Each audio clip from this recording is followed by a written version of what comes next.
జోలికి వస్తే తాట తీస్తామని ఎమ్మెల్యే ఆదిరెడ్డి శ్రీనివాస్ హెచ్చరించారు. సుపరిపాలనలో తొలి అడుగు కార్యక్రమంలో భాగంగా ఎమ్మెల్యే ఆదిరెడ్డి శ్రీనివాస్ రాజమండ్రిలో పర్యటించారు.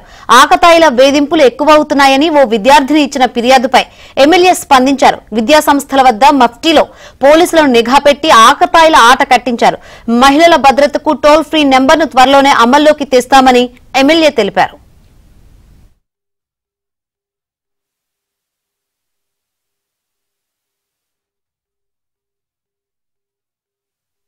కానీ ఓ పాప ధైర్యంగా వచ్చి మేము స్కూల్ బస్సు దిగే టైంకి అక్కడ ఆకతాయిలు ఇబ్బంది పెడతా ఉన్నారు అని అంటూ ఇదే ప్రాంతంలోనే గతంలో అసలు దిగడానికే భయం వేసేది, చాలా కంట్రోల్ చేయగలిగారు.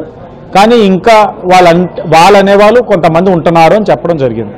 చెప్పిన తర్వాత డిపార్ట్మెంట్ నేను మఫ్టీలో వెళ్ళి అసలు వాస్తవాలు తెలుసుకొని కారకులు ఎవరన్నది చూడమని చెప్పడం.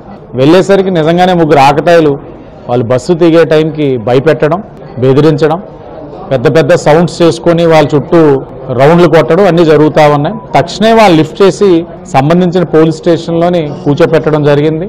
తల్లిదండ్రులు మందలించి మీ పిల్లవాడు ఏం చేస్తున్నాడు, బయటికి వెళ్తున్నాడంటే వాడి స్నేహితులు ఎవరు చెప్పిన తర్వాత తల్లిదండ్రులే బాధపడి ఒక ఆడపిల్లని అలా ఏడిపించడం అన్నది సరైన విధానం కాదని తల్లిదండ్రులు కూడా పిల్లల్ని మందలించి దండించి భవిష్యత్తులో ఎలాంటి చెయ్యమని చెప్పి అండర్టేకింగ్ తీసుకొని స్టేషన్లోనే ఆకతాయిగా చేసిన వాళ్ళు మందలించి మరోసారి చేయకుండా అండర్టేకింగ్ తీసుకొని వాళ్ళు భవిష్యత్తు పాడు చేయకుండా పంపించాలి.